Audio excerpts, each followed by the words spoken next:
Welcome to Your In Depth, where we break down and walk through our favorite fictional universes. Hey, you guys should totally leave us a review. That helps us out, and we'd love to hear from you. I'm starting right off the bat saying that, because I think that you guys should totally do that, and we'd love to hear. And I looked at our Apple thingamajig, and our last review was December 2020. So see, and that's the main reason. I was planning on just diving right into this, and then Evan brought that up, and it's like, guys, you should totally leave us a review. Because I don't know, but anyway, I don't have any Hobbit, Lord of the Rings news. I don't know if you do. No, it's just the same things that we've already said. Yeah. News-wise, so. Okay. Well, without any news, I guess it's just, next thing is to just dive right in. We are wrapping up the Battle of Five Armies today. We left off last time at about 1 hour and 40 minutes into it. We have about an hour left of the movie. Well, and I mean, it's really closer to 45 minutes because but anyways, yeah. That's true. But anyway, recap of last time. Big old battle, commenced. The elves and the dwarves started fighting, and the men in there too. And then orcs came in. Azog is up top of a peak, a mountain, directing all of the orcs, giving them the commands. We saw the orcs attack Dale. Alfred tried to run off because it was, women and children get to safety, and he dressed up as a woman to try to blend in with them. But yeah, it was pretty well just a lot of fighting. Bilbo, we found out, has the Arkenstone, or had. He gave it to Bard and Thranduil, who tried to use it as a bargaining chip to kind of get Thorin to be decent, but they ended up fighting. Yeah, and we're picking up and actually right as the tide has turned. Like, the dwarves are getting their second rally, the men are getting their second wind. I think the elves are just kind of fighting and doing their own thing, honestly, and you don't see at least we have not seen a second wind from the elves. They're just kind of doing their own thing. Yeah, but actually, and where we left off last time, and where we're picking up now, Thorin, he comes back to, kind of recognition of, it's like he realizes he was sick. He was consumed by the gold, the dragon sickness. He was very out of it, and he's recognized that, and he's back to being Thorin. And his goal now, and kind of was last time, but this is where we're picking up, is to climb up Ravenhill, which is where Azog is, directing, and they're gonna cut the head off of the snake. They're gonna, he's gonna go up there and he's gonna kill Azog. Yeah. Yeah.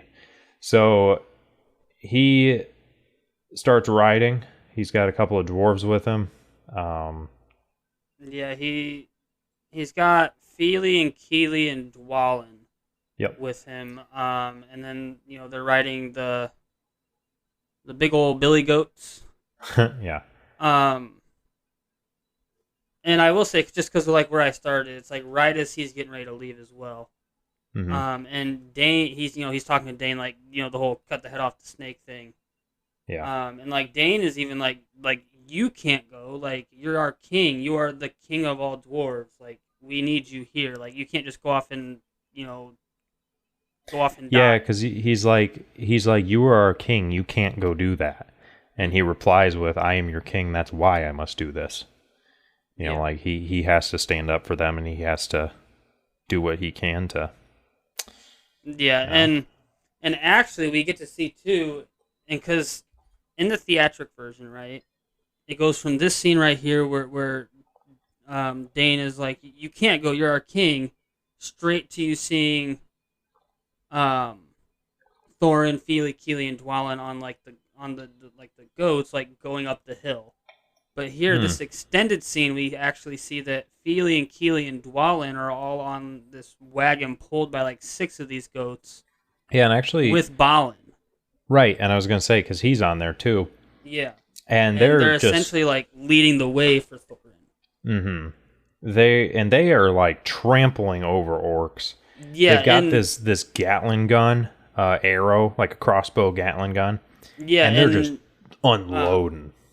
and they've got the blades on the wheels as well that spin as Mm-hmm. it's moving, taking Yeah. legs off and whatnot. Then they Um, even like just beheaded like 6 of them as they jumped a yeah, hill. Just got all of them. and it's because it's Fili and Keely are on the sides, right, like with their swords ready. And if I'm not mistaken, Dwalin is steering and Balin is on that crossbow that you had mentioned. Or no, it's Mm-hmm. the other way around. Sorry, Dwalin's on the crossbow, Balin's steering. But like they're just like charging their ranks and just like slaughtering them left and right as they're mowing through, Yeah. And we do see that uh, Azog, gives one of his signals, and a bunch of trolls start coming towards them, and they just decapitate like 6 of them, Mm-hmm. going off of like a jump. It was Yeah. really Also, cool to watch. I just wanted to take a quick step aside and mention that it is storming actually pretty bad here, and I'm kind of questioning. Like, I don't think our internet would go out, but just want to give that forewarning, Evan. If you stop hearing from me, Okay. I may have If I died. stop hearing from you, I will continue on to make sure it gets recorded. Yeah, sure. Anyway, so there's so- these. Go ahead. Sorry, and just because like where I paused it, the scene I paused it on. Yeah. We see the Balin take this cart that they're on off of a jump and like behead 6 trolls. Mm-hmm. Then we see a 7th troll come running at them all armored up. Mm-hmm. And I just wanted to preface. I don't know what the right word is. I wanted to Preface. specify, I guess. Oh. Preface, yeah. The differences there, because I mean. Oh, maybe specify was a better word.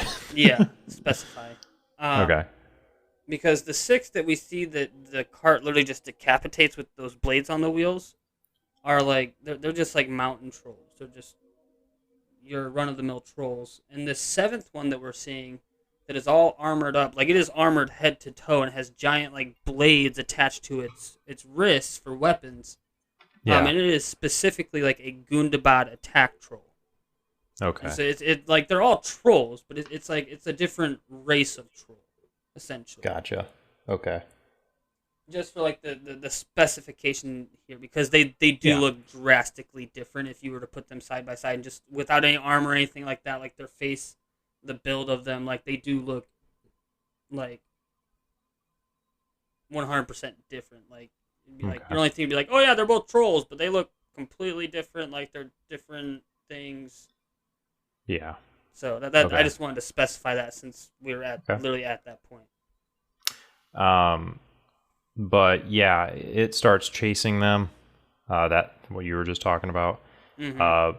Bofer then shows up and he's piloting this basically a troll mech. It's like one of those ones we mentioned last time where they're like they've got controls on top of it, but its eyes are hooked and it's got like maces and stuff. It's actually probably I think the same one. Yeah, so if I'm not mistaken, it's the same one. And for specifics, I guess, Mm-hmm.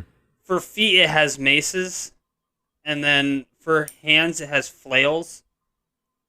And so your big difference is a mace is just a long piece of metal with a spiked ball at the end, and a flail has a chain between that handle and the ball.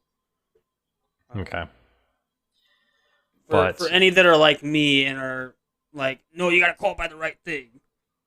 I know a little about that, but just because I'm into the whole medieval and all that kind of stuff. But yeah. For anybody else out there that has that kind of that whatever it's called, I don't know. There's your specifics. Okay. But yeah, so he comes in, starts fighting it. They end up killing a troll. I don't think it's that one though. No, they end up killing a different troll that's like Yeah. holding a giant wooden plank thing as like a bridge. Yeah. And then they use the troll as a bridge to get over the gap that they have to cross because they're on ice, and so like there was damage, like the ice had broke where that troll was. And yeah. Let's see. They're chased. They do lose some rams though. Some of the goat things. They get killed off by some wargs actually, because they're getting chased by wargs right now. Right, and 2 wargs just jump out of nowhere and take out like the first 2. Yeah, and they end up smashing like all of them. Like they're destroying these things. There's blood flying everywhere. It's freaking awesome. And but we end up seeing a third ram get taken out by another warg as well. Oh, I didn't pick up on that one. So they do have 3 rams left, and this is the point where Balin is like, take the 3 remaining rams, like get up there, help Thorin. I'll hold them off. Yeah, and he's because they're like, they can't really continue on with this cart because there's too much weight, and they don't have enough rams to all go. Yeah. So he just says, he's like, why don't you cut the tracers, leave me behind? And they end up doing that, and they're not really all on board with it, but they end up doing it. Then they ride the rams up to Ravenhill. Balin then just kind of drifts behind, and he spins around. It does like a full 180. Yeah, and he just freaking unloads that Gatling gun thing on the incoming wargs and orcs and just mows them down. But we then cut back, or kind of back, but we cut to Alfred, who is dressed as a woman, stuffing his bra with coins and running off. And then we cut over to Gandalf, and he's trying to cast a spell on this large troll, but his staff, which is Radagast, and how Radagast said that thing is a little finicky, it's acting up, and he's like trying to mess with the tip of it, and he's trying to get it to work, but it's not really working. But we see that with Alfred as well, like he's about to get killed by a troll, and Bard shoots and kills it, and then Alfred really tells him off. Yeah. As he's trying to save whatever gold he can. Yeah, and as he I forget what he had said, what Bard told Alfred, but as he was running off after that, he's like, "Hey Alfred, basically like your underwear's showing." Yeah, he says, or kind of thing. "Hey Alfred, your slip is showing." Yeah. And he just kind of like and like goes off. Yeah, but then it cuts to that troll you were talking about that, like knocks over a bunch of men, and Gandalf shows up to try and take it out. Right, and Gandalf is trying to cast that spell, doing all that stuff, and we see that Alfred is hiding in a catapult. Yeah. Like on a dead troll's back. But one of the coins falls off of it and lands onto the trigger. And so he's like looking at it like in high suspense, like, oh no. And it like even spins on the trigger and stuff, and it's just going. And then it falls over. This whole time as well, Gandalf is like dodging attacks from this troll, trying to get the staff to work this entire time. Yeah. But that coin falls over, initiates the trigger. We see Alfred kind of like this, just exhaled, like, oh, crap. Mm-hmm. And it launches him straight into that troll's mouth. And that troll, like, just starts choking on him and then falls over. And I assume, if not from suffocation, falling over is what killed Alfred, and lack of oxygen is what killed the troll. But they're both dead. Yeah. Well, and then we see all the gold comes sliding out of the troll's mouth as well that Alfred is trying to hide. Right. It does show then the men, they're starting to push the orcs back. They're starting to gain a little bit of ground back that they did lose. Yeah. And Gandalf and Bilbo at this point see Thorin, Dwalin, Feely, and Keely riding up to the top of the mountain. They arrive, fight some orcs, beheading a lot of them, as usual. Yeah, it'd be what it be. Yeah. Then we cut back to Gandalf, and Legolas rides in, and informs them of the Gundabad orcs. We then go back to Thorin and, all them. They're at the top, I do wanna, and it's just silent. Yeah. I do want to point out as well, when Legolas rides in, Gandalf does know who he is. So this isn't like just a meeting for the first time. Just future, like once we get into the original trilogy and whatnot, future stuff. Like Gandalf at this point had already known who Legolas is, so anything further on, just in case anybody had like that question of like, did Gandalf know these guys? Like who knew who type of stuff, Just kind of covered that. Right. Yeah. But they're at the top of the mountain. There's like an ice river that kind of goes into a frozen waterfall. That's basically a cliff. Yeah. And then there's some structures around it, and they're just chilling on one of them, and they're like, kind of like it's pretty silent here. Goblins then show up, mercenary goblins, and Dwalin even comments. Go ahead. Sorry. Nope. Go ahead. Just because at this point, Thorin is sending Fili and Keely to scout out the other side to find Azog because, like you said, it is too quiet. Yeah. Like there should be more, more orcs here. At least see Azog somewhere, some sort of noise, anything. Yeah. And he does press. He does. I keep trying to say pref, whatever the word is, but I don't think that's the right word. But he does tell them you're not to engage. Get the location, get back. Do not fight. Yeah. Right. And then the goblin mercenaries do show up.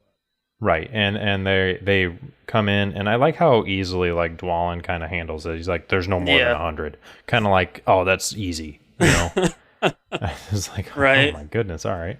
But anyway, so they kind of start fighting them. We cut back to Dale, and Thranduil is looking all over, in the streets. He sees all of his dead men, and he calls them off. He's like, "We got to go."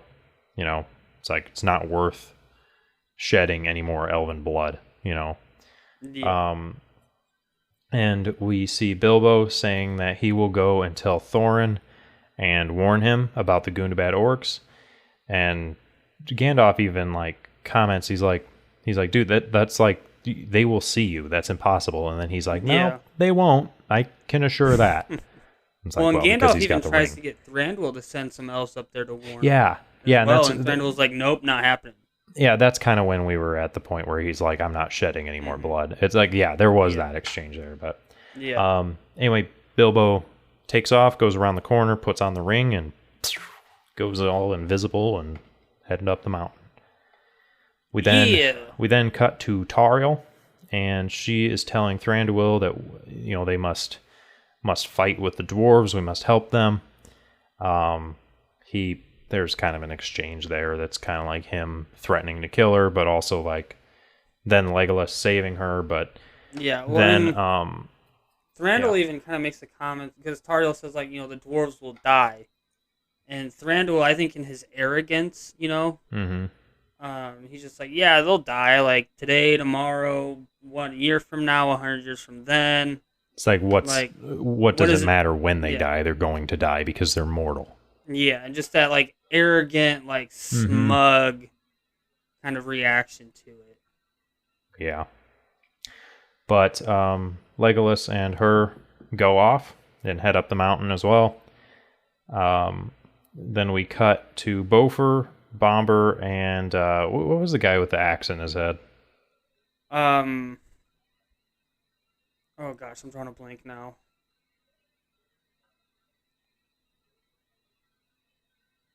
Drawing a blank. I'm just going to call him Axendome. Biffer. What is it? Biffer. Biffer? So we got Bofur, Biffer, and Bomber? Yep. I love these guys' names. Yeah. And guess what? At least Bofur and Bomber are related. I don't know if Biffer is or not. Yeah. Drawing a blank there. But anyway, they are, because Bomber calls him cousin. Yeah. They fight a troll, though, and Biffer and this troll lock heads. Literally lock heads. The axe in his head locks into the troll's head. And they are... What? Jacob, I think What? this is a point, and they do a really weird job of showing it. That's just an orc, but it looks Is it so really? much bigger. Yeah. I know it looked bigger. I was kind of thinking it like because it looked like a small troll, but I was like, I mean, but okay, That's maybe just it a is plain just an old orc. orc. And, like the way they do the scene here, it looks like it could be a troll, but it's just a plain old orc. Interesting. Well, anyway, Yeah. okay, so it's an orc. And as I was reading this, I remember having that skepticism, but I ended up ruling it as a troll. Obviously, I'm wrong, but I had the skepticism there. But either way, they're locked heads, like literally. They both have an axe in their head, and it is the same axe head. Yeah. They have an axe head in their head, locked to another head. But anyway, so they're fighting all to get the axe out.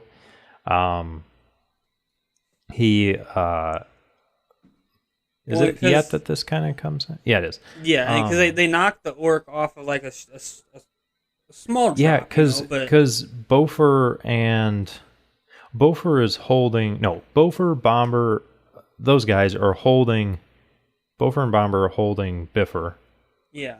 And the orc is like hanging off of him. And then Bomber just leaps up and grabs onto the orc and just pulls it loose and falls like with it. And then just very quickly, which is very surprising to me how quickly he can move, very quickly beats it. Like, but they get the axe out, they get separated, but the axe comes out of Biffer's head. And this is another extended edition scene as well. It's not in the theatric version. But yeah, the axe comes out of his head. And Bofer looks at Biffer and is like, "You've lost your axe." And Bomber comes running up and is like, "No, here it is. Here you go, cousin." And he reports back like, "You know where you can stick that?" This is the first time we can actually understand the words that he says. Apparently the axe was stuck in his brain somewhere that was messing with his ability to speak. But anyway, we cut back to Thorin. Cutting back to Thorin and them, and it shows Feely and Keely, right? Still scouting out, and they end up splitting up because they hit a fork in the path there. Yeah, and Bilbo comes in and warns Thorin. He realizes that this was all a trap. We see Feely going through a hallway, and lights kind of start approaching from one end. He turns around to get out of there, and lights are coming in from that end. Then it kind of cuts back, I want to say, to Thorin, to the outside. And Thorin tells Dwalin to call them back to get out of there. They're going to fall back, live to fight another day type of thing, Yeah. But it kind of exchanges some headshots there for a quick minute, like everybody understanding what's going on. Like, yep, I agree, yep, Hunter, yeah, let's go. Yeah, but then we see up top of that tower that they were just exploring in, out comes Azog, and he is dragging along and then lifting up Feely. He has him. And he starts saying, he's like, "This one dies first, then the brother, then you. Here dies your filthy bloodline." And he stabs Feely. Kills him. Yeah. And then tosses him off the tower. And Feely falls all the way down and lands right next to Keely. Which I guess I wasn't really ready for that one. I didn't expect, I guess, any of the dwarves to die. But I did not like that. I guess I didn't really think about it. Thinking about it, it's like, okay, there's 13 of them. You got some wiggle room. Some of them are probably going to die. But I did not expect this. Especially in this way, either. In the cartoon version that they released for this movie, or for the Hobbit book, back in 80 or 90, something like that, a long time ago, half of the company dies in that. Oh. So. Well, anyway, Bilbo just stands there, kind of looking and disbelief kind of, and then pulls out his sword ready to fight. Thorin rushes after them. Keely Yeah, Keely fights his way up the tower. Well, it's like I wrote the wrong name there, so that's why I was kind of hesitant. Yeah, well, and I mean, like Keely is for obvious reasons like pissed off, like Oh yeah, furious, and like at this point he's not even just doing it to kill Azog; he's doing it out of like just just pure driven rage. by rage. Yeah. Yeah. But yeah, he goes up. Thorin ends up meeting up with Azog, and they kind of start fighting. Then in comes the war bats, and I'm skipping over a lot of the battle that's going on because it's a lot of action right here. Honestly, it's essentially, for battle, essentially all we are seeing right now is Azog and Thorin. It's kind of like trading blows. Right. But in comes the war bats, and then also Bolg and plenty of the other disfigured, the Gundabad ones. Yeah. We do see it. Just kind of a glimpse, really. It's not like emphasized, but Bilbo's sword is glowing blue. Yeah, and we do see Dwalin engage them, like right as one's about to like attack and kill Bilbo, and Dwalin comes out of nowhere and just starts going at him. Yeah. As the war bats descend upon the battlefield, attacking the dwarves and whatnot. Yeah. We see Legolas and Tauriel see this, like the bats, and see everything. And they're on their way still. Legolas jumps up and hitches a ride on one of the bats. We see Tauriel see Keely. Keely, I don't understand my brain.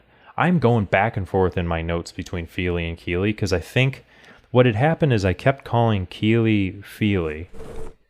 I got to the end of the page and I'm like, wait, no, that's not right. So I went back and replaced them, but I didn't replace all of them. So I'm all over the place. But anyway, Keely is fighting orcs and Tauriel is making her way to him.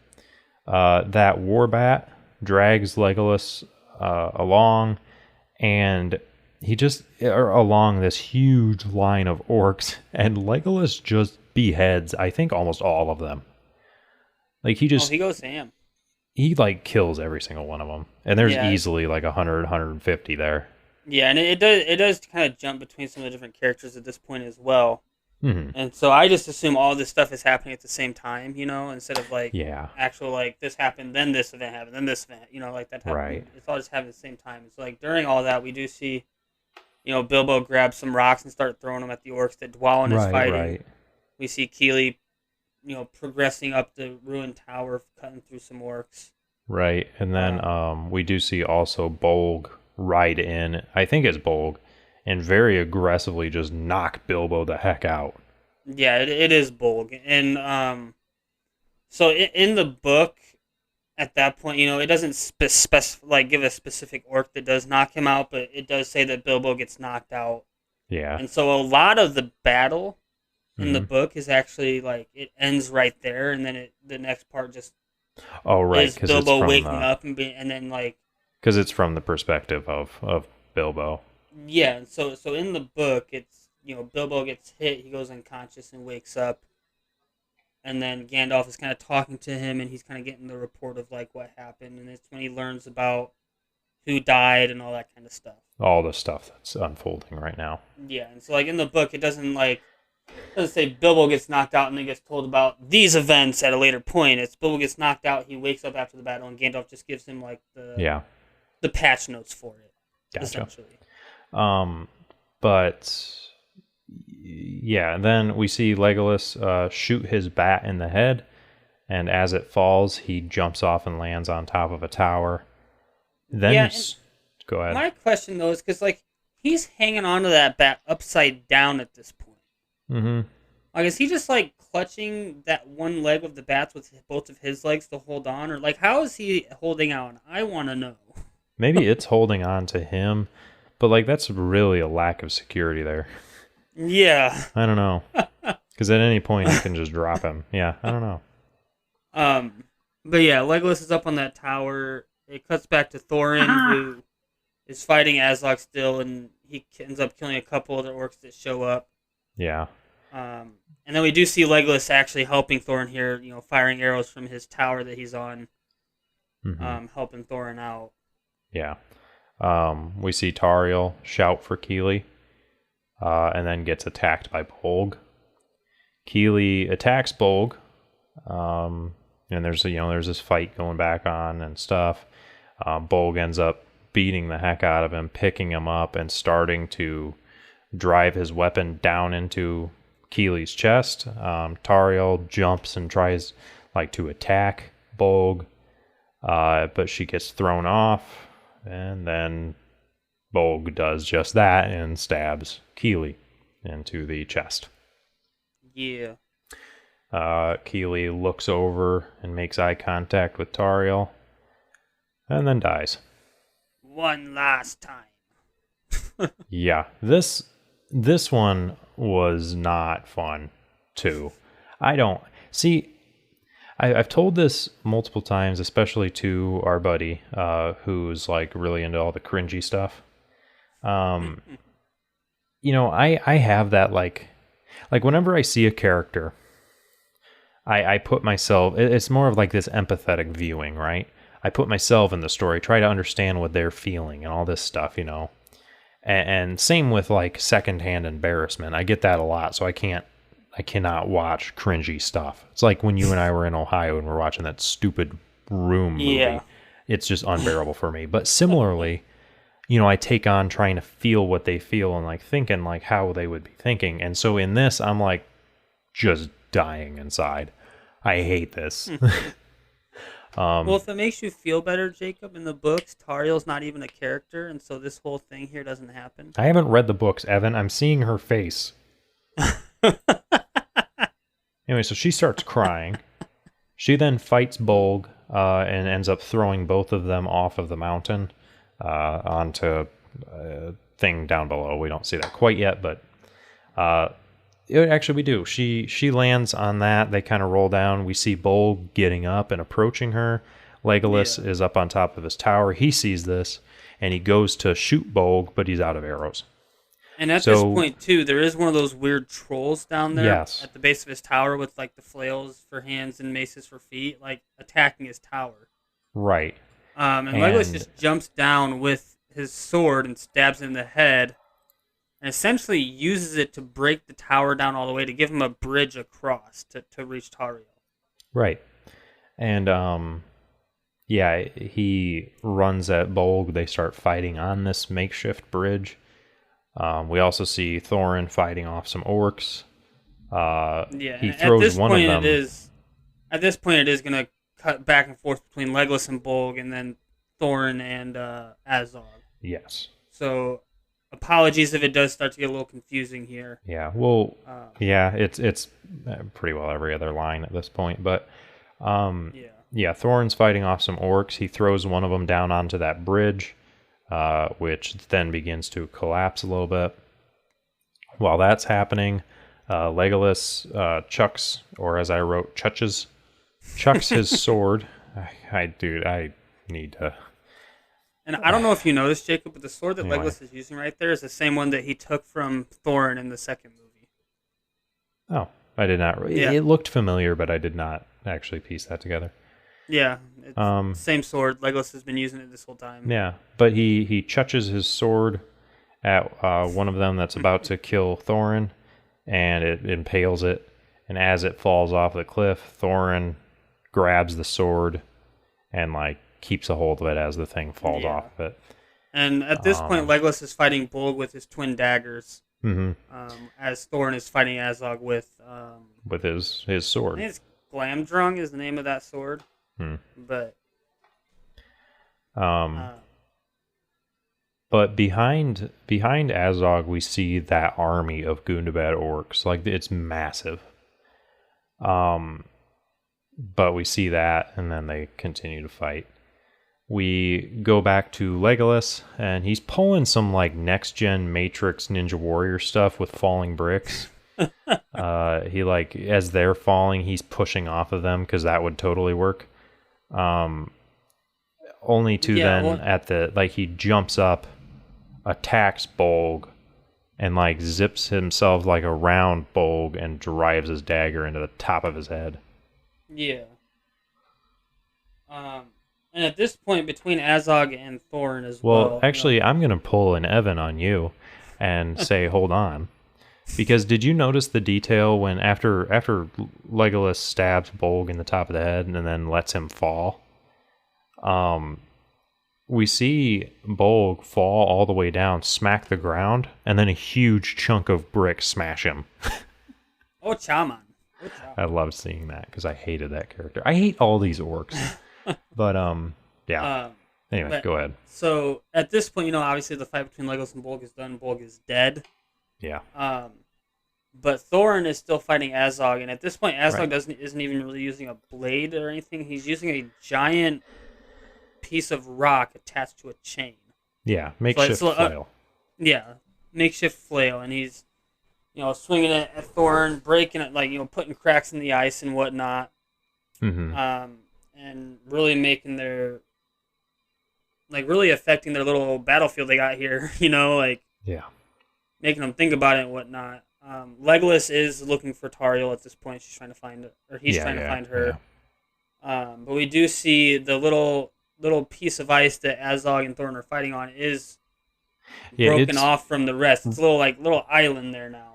Yeah, imagine the movie Elf, right? Remember the scene where he's drifting away and it's like, bye buddy, hope you find your dad.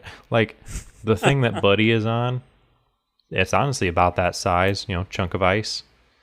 And they're on it. It's kind of like a turntable in the middle of a big sheet of ice. It's broken free, but the rest of the ice is there. Yeah, and at this point, we just see the two of them kind of going. Essentially, Thorin is dodging this makeshift flail. He's getting in attacks in where he can. Oh yeah, he's Dark Souls-ing the heck out of this. He's just tucking, rolling, tucking, rolling, out of the way of this. And Azog brings it down at one point. It actually sticks in the ice. He can't get it back up. Yeah. And so they both just kind of a standoff here where neither of them really wants to move. And at this point we do see the eagles come flying in from behind Thorin. Yeah. And start taking out the Gundabad army that's showing up. We do see Radagast riding one of the eagles, and we actually do see Beorn on one of the eagles as well, and he drops down and turns into a bear and starts going ham. Just freaking wrecking. But yeah, so where is it? Oh, I skipped a couple lines. Hold on. So Thorin tosses his sword aside, picks up that stone, and he does this right as their little island touches against the rest of the ice there, so he has a place to go. Sorry, please continue. No, yeah, so his end is touching, so he picks up that rock, tosses it over to Azog to kind of almost balance things out, and then he jumps off of the ice, and it tips, and Azog just slips into the water and sinks down. And it does cut back over to Beorn and the Eagles there for another. Yeah, and that's where we see them really wrecking again. Yeah, and it shows the Eagles taking out the war bats, and Beorn's slaughtering through a bunch of orcs and whatnot. But it does quickly cut right back to Thorin again. Yeah. And as Thorin is picking up his sword, he looks down and sees the body of Azog floating under the ice, and it does look like Azog is dead at this point, Yeah. Which, by the way, seeing how he died, in the potential of him dying, I feel like I would still stab through the ice and try to cut his head off. I would, for sure. Or at the very least, not walk next to his floating body like Thorin does. No, yeah, because he walks next to it, staring at it, but then Azog stabs his blade up through the ice into Thorin's foot, and then just Hydro Man jumps out of the water and pins Thorin down. And Thorin's able to use his sword because Azog's blade has a kind of a nook in it, kind of like this fork almost. Yeah. So he's holding it Thorin is on his back, holding his sword with both hands, with it in that hook, thing, that fork, as Azog is trying to drive it down into him. Well, and So they're my like, thought here, though, fighting Jacob, off. is how is this not hurting Azog? Because that sword he's using is replacing his hand. It's in his arm. Yeah. Like, I feel like that would be insanely painful for Azog. Because Azog's putting his full weight down onto Thorin trying to get to go in. Yeah. And so, in truth, Azog is putting his full weight onto his prosthetic. Thorin is pushing up with all the strength he has, so you would think that prosthetic sword in his arm would just go straight through out the back of his arm. You would kind of think so, yeah. I kind of wish that it did. But that is not what happened. Azog clearly has the strength and leverage in this situation. It's slowly getting closer to Thorin's chest. Thorin kind of realizes that there's no way out of it. He's got to do what he has to do. So he slides his sword out to the right, like getting it out of that fork. But then that also releases all that weight. So Azog impales him, gets this smirk on his face, like I did it, and then swiftly gets Thorin's sword driven into him. And Thorin impales him back. Yeah. And so that's where that kind of leaves off. A little bit. No, actually, yeah, because Thorin stands up and he stands back and is kind of panting and limping. And it does show Bilbo coming to at this point. He wakes up. He sees the eagles taking out some of the remaining war bats. Yeah. And then Thorin actually kind of wanders over to where Bilbo is laying. Yeah. And he looks over the battlefield and then just kind of collapses. We see Bilbo come run over and finds Thorin laying there. Yeah, and he's gasping for air, bleeding out. He actually even looks at the wound though, and then you see his reaction, like, "Oh God, this is bad." Mm-hmm. And Thorin and him have a bit of a some words. Thorin says that he wishes he could take back his actions and words back at the gate. Says that Bilbo only did what a true friend would do, and asks for forgiveness. At this point, though, Thorin is seeking forgiveness, and he's apologizing. Yeah. Whereas Bilbo is just trying to he's trying to console him. He's no, it's all okay. Like we're friends. Like I'm here for you. Just hang on. We're gonna make it through this. Trying to keep Thorin awake, keep him awake long enough to get medical attention.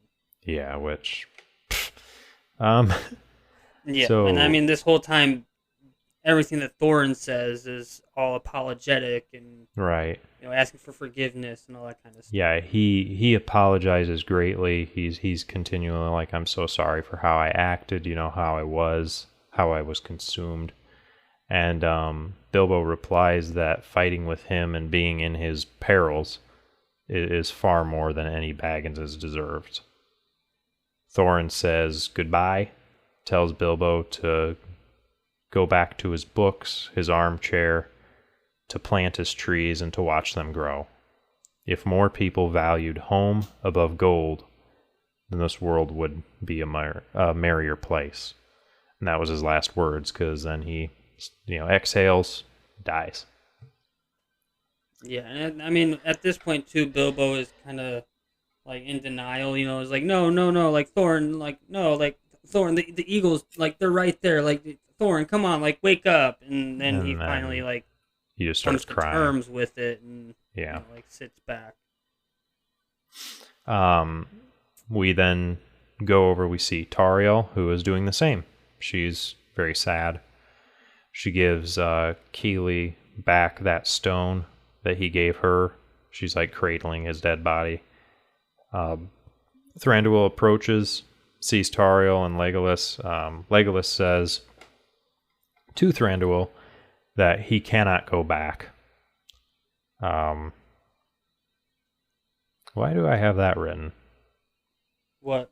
So I know that was a stupid question because you don't have my notes, but I have this line. It says, Legolas says, I cannot go back, and then he doesn't know. Oh, so Legolas, let's see. So Legolas says, I cannot go back, and Thranduil asks, like, where will you go? Oh, there. And Legolas says, I don't know. I missed a line that would have provided context. Yeah. Thranduil does tell Legolas to go north. To find the Dunedain, which I'm not, if you know what that is or not, Jacob. Probably not. No. So Aragorn, right, from the first movie, the Fellowship of the Ring and whatnot, he is of the Dunedain people. It's a race of people. Oh, okay. Yeah, and so Thranduil tells him to go north to the Dunedain, and there's a young ranger that he thinks that Legolas should meet. Mm-hmm. And does say that his father, Arathorn, was a good man. And his son may grow to be a great one. Yeah, and anyone that has seen the original, the Lord of the Rings trilogy would know that Arathorn is Aragorn's father. And Legolas that was just one of those little like Easter eggs that they dropped in there to like, oh, that's who he's talking about. Legolas, though, asks what his name is. Thranduil says that he's only known in the wild as Strider, but his actual name he'll have to find out.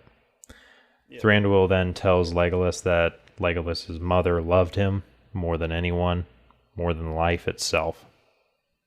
And they kind of have like Legolas kind of, he never really knew much of his mother. Yeah, and Legolas even says, I don't think it might be in this one or the previous movie, but Legolas even says that, like, his father doesn't really talk about his mother at all. So this is like a weird thing for Thranduil to be saying, right? Yeah, so this is kind of a moment of like him kind of opening up a little bit, to his son in saying more about his mother. And so he says this, and they kind of give like a goodbye. And Thranduil then approaches Tauriel. She says they want to bury him. Then she comments, she says, if this is love, I do not want it. She asks that it would be taken from her. She asks, why does it hurt so much? And I think that Thranduil here he's looking back because he's gone through the same thing, Yeah, and I do think here when she says, take it from me, please, whether she truly means it or not, I do think she is asking Thranduil to just like finish her, just kill her. Yeah. Whether she means it fully or just like a half means it or anything like that, I do think that's what she's meaning when she says it. But he opens up, I feel like, a little bit in kind of giving a little insight as to, because he knows what she's feeling. She goes, why does it hurt so much? And he just goes, well, because it was real. And she kisses Keely. And then it cuts to Bilbo and Gandalf. Go ahead. I think you might want to make a note just in case because of what I'm going to say. Oh, that's fun. Just a minute. Aren't you glad I asked you to write down the time for this? I am very much so. Instead of just coming out and saying it. Okay. Anyway, returning. Bilbo is sitting there, and Gandalf comes in and sits down next to him. He starts fiddling with his pipe and is just very obnoxious about it. He's cleaning it out. He's cleaning. He's making every noise possible. Well, it's almost like he's oblivious to what Bilbo is feeling, like what he's going through right now. Yeah, and Bilbo eventually he just kind of looks up at him like, "Are you serious right now?" And Gandalf like looks at him and kind of gives him like a, "Oh hey," like look, and then Bilbo kind of like, "My bad." Yeah, he's like, "Oh, was I bothering you?" Like that kind of thing. But Bilbo just kind of looks at him, says, looks like that. They give that, and they kind of give like a smirk, kind of like a little bit of a light in this situation, like. Yeah, and we do see the remainder of the dwarves. They come in, all coming around Thorin's body at this point as well, and they all bow down, and like a sense of sadness and respect. Right, and we then see all the people of Dale. Now, I wasn't sure here. They're looking towards Erebor and playing the horns, but do you think they're doing this as a tribute to the dwarves, or are they more so doing it out of mourning for their own losses? So this specifically right here is something they're doing as tribute to Thorin, to the king. Yeah. They would probably have some other sort of, ritual or, like actions mass body burning for their own fallen. But this specifically is for... That didn't even catch you off guard? No. Dang it. All right. Well, anyway, we see... Yeah, this is specifically for Thorin. And then this point right here, that it goes to right after, like, right as it cuts from the men, dude, playing their horn and whatnot, is all extended edition stuff. Oh. With the funeral of Thorin, holding the Arkenstone. Okay. And all of this is extended edition scene. But in the mountain, we have Thorin, Keely, and Feely are all laid out on stone slabs, like they're basically coffins. They're resting, whatever. And we see Thorin has the Arkenstone on his chest. It's with him. Balin is crying, and when Bilbo gets to Thorin, he kind of is choked up a lot. He's kind of looking, and yeah, and we do see Gandalf, Beorn, and Radagast all kind of off to the side, waiting their turn to give their own respects. Yeah, as well. Right, and they shout, "Long live the king!" And we do see though that Dane is their new king. Yeah. And and it does it happens to end up this way, because Thorin's immediate successors were going to be Feely and then Keely, which obviously all three of them are dead. Mm-hmm. Dane is the closest relative left alive to Thorin. Yeah. So it does make sense that Dane. Oh, right. King. It's not just like they're like, oh well, Dane's in charge of this kingdom over there. We'll just hand him the crown. It's like no, lineage wise, this is actually how it is supposed to go. It makes sense. It's not just he is royalty, so here you go. Right. We see then Balin is walking with Bilbo, saying that there will be a feast that night to honor him. Because he's going to be a legend. Songs sung, stories told. Right. And Bilbo says, he says, that Thorin was never that to him. He was, and he just kind of gets choked up and just changes the topic. He starts to, he gets more emotional. He's like, nope. Yeah, and I mean, in Balin's eyes, though, you can kind of see, Balin knows what he's trying to say. Yeah, Balin understands. It's not are you going to say it? Balin understands, what no, he's like, you don't need to continue. I know. Mm-hmm. And he then says, he's like, I think I'm going to quietly slip away. Go ahead and tell the others goodbye for me. And then Balin returns with, tell them yourself. And he turns around, and they're all there. Looking at him, and he tells them, if any of you are ever passing by Bag End, tea is at 4, and there's plenty of it. You're welcome anytime. Don't bother knocking. And they kind of giggle at this one because they all knocked, at the beginning of all this. And he then leaves and goes along, and him and Gandalf ride back to Bag End. To so if you notice, though, if you pay attention to Bilbo at this point as well, before it gets to him and Gandalf riding, Bilbo's got, it looks like an orc sword on the side of his pack. Yeah, he's got quite a bit of stuff. Yeah, and then it does jump, like you're saying, to Bilbo and Gandalf, and then you really see, all of his different mementos and stuff that he took. Yeah. And it is cool, though, because if you watch The Fellowship of the Ring... while it's taking place in Bag End, in his house. Yeah. Do you see all these mementos in the house? Yeah. like, so essentially when they were filming this and they're like, well, what kind of mementos would he have? It was like, well, let's go back and look at the Fellowship of the Ring and see what we saw in his house, and then we're just going to give him those. And this is kind of like, it's like, oh, that's how he got that orc helmet. That's how he got that weird sword. Yeah. From this grand adventure. But they end up getting all the way back there, and Gandalf leaves him at the borders of the Shire. He says, also at this point with that chest, that's the same chest that the dwarves buried back at the troll cave. What chest?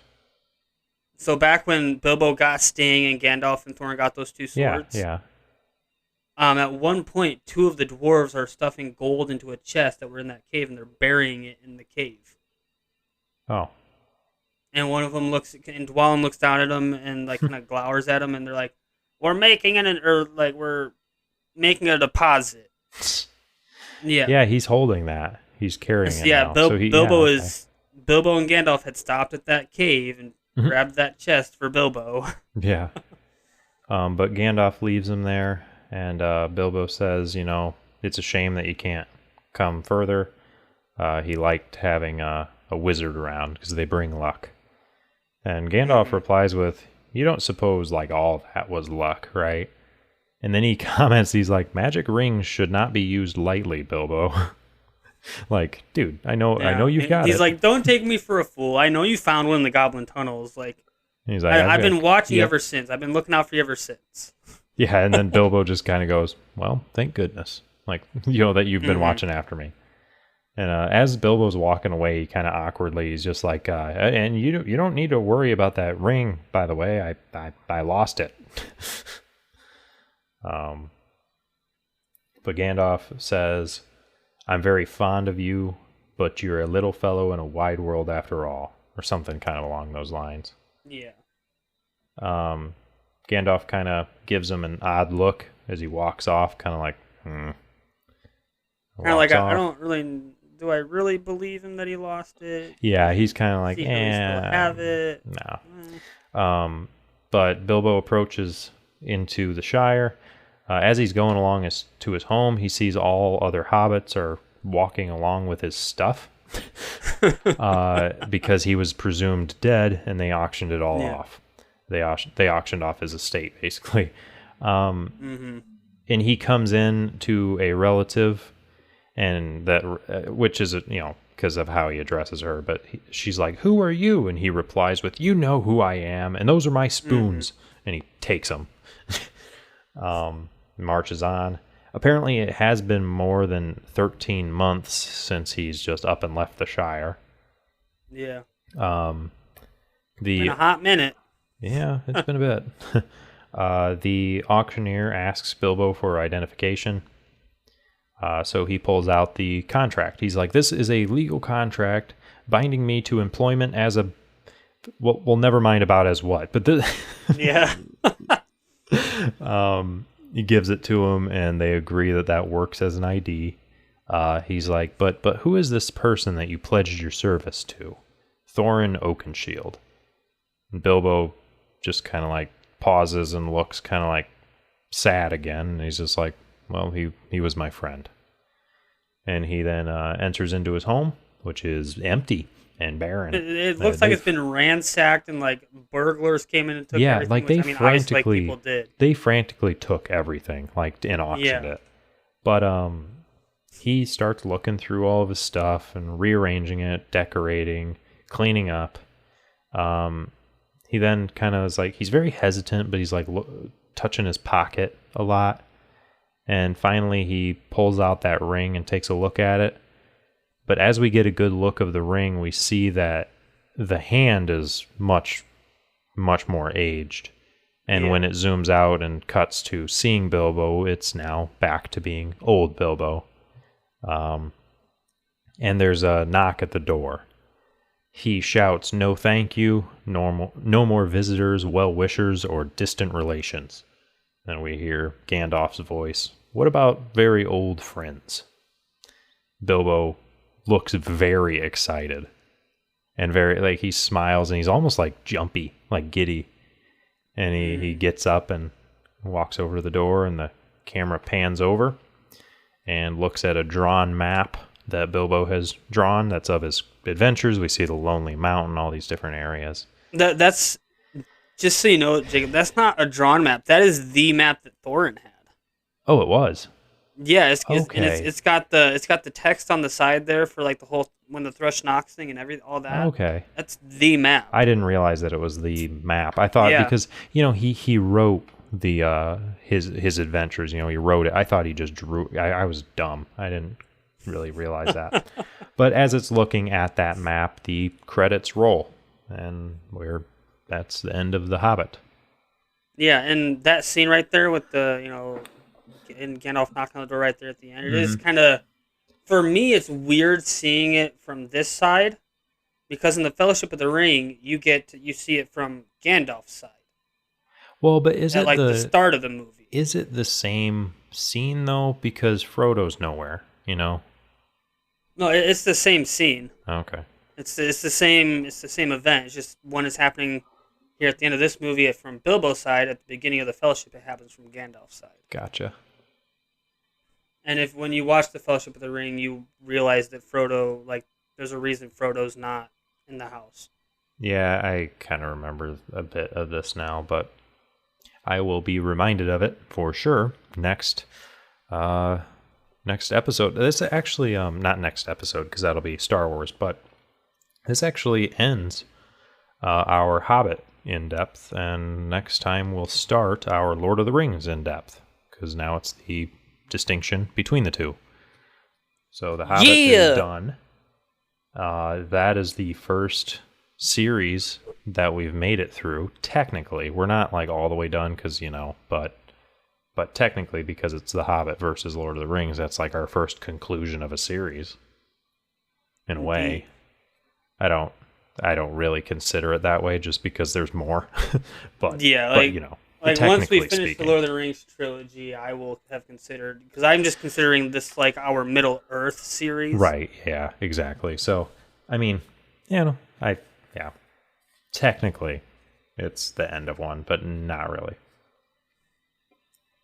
But anyway, as with most of the episodes, I take notes.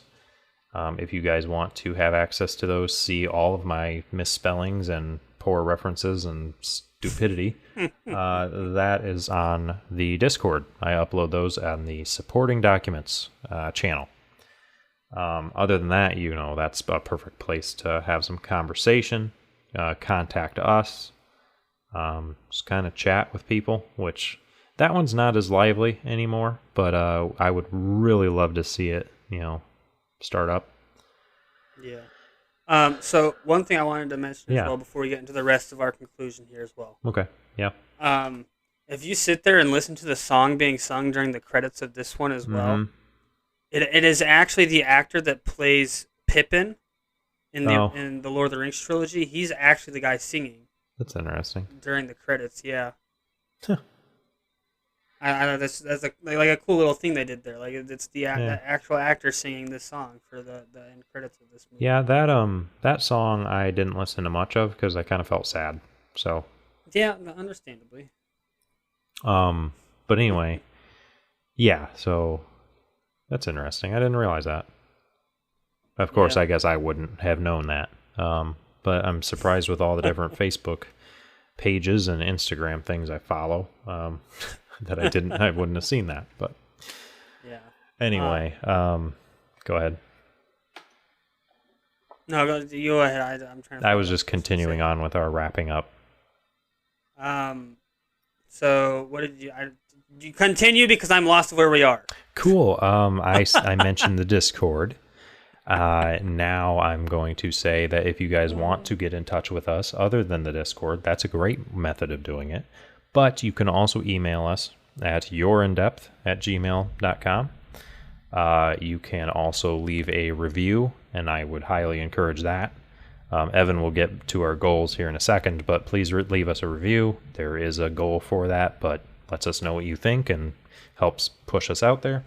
We also have the You're in Depth TikTok as well as Instagram, which I need to start uploading on again. But those both have direct message features if we're both following one another. And generally I follow people back. But anyway, there's those, and I think that's it. That's the ways you can contact us. Other than that, we just reached 4,000 downloads not too long ago, so thank you so much for that. There will be a blooper reel coming out very soon. I have all the sections selected. I just need to whittle it down a little bit to, get it more refined. But yeah, thank you for that. So Evan, what are our goals that we are working towards? Yeah, and so as you kind of mentioned there, the first goal is every 1,000 downloads is a blooper reel. So with us hitting the 4,000 one is going to be coming out very soon. Yep, our fourth one. And then our other one is every 100 reviews that we get on Apple Podcast is going to be a live stream coverage of whichever part of a movie or whatever episodes we are covering at that time. Yep, and it'll be as I say, interactive every time, coverage. Yeah, and as I say, every time that is 100% on you guys. Like if you want the live stream, spread the word, go in, leave reviews on Apple Podcast, and that's really gonna be on you guys to get that done if you guys want that live stream to interact with us as we're covering. That allows you guys to ask questions directly to us instead of going through one of the different options that we have. Right. And that kind of stuff. So. Yeah. I guess the last thing I would say is that next episode we'll be covering The Mandalorian chapter something, and then we will be starting Lord of the Rings. So yep. Yeah, that's coming up. If you want to hear more from either of us, yeah, that too. Jacob has his YouTube channel over at Recruit and Socially Unacceptable, as well as his other podcast that season 1 is done right now. I don't think you guys have started season 2 yet. We have not, and we don't have plans to. We want to, but that's all it is. So, yeah, and then you can find me on YouTube at Future Instinct as well. Yep. If you want to get more content from us, those are the different locations you can get that. Yep. So, Evan, Future Instinct, me, Rude, Crude, Socially Unacceptable, or down the road. But yeah, that's where you can reach us. If you want to view more of us, get in contact with us, you have all of that information now. And if you don't want to rewind and try to find it again to type it in, it should be in the show notes. So just check out the description there. Yeah. But other than that, see you next time for Mandalorian. Peace. Deuces.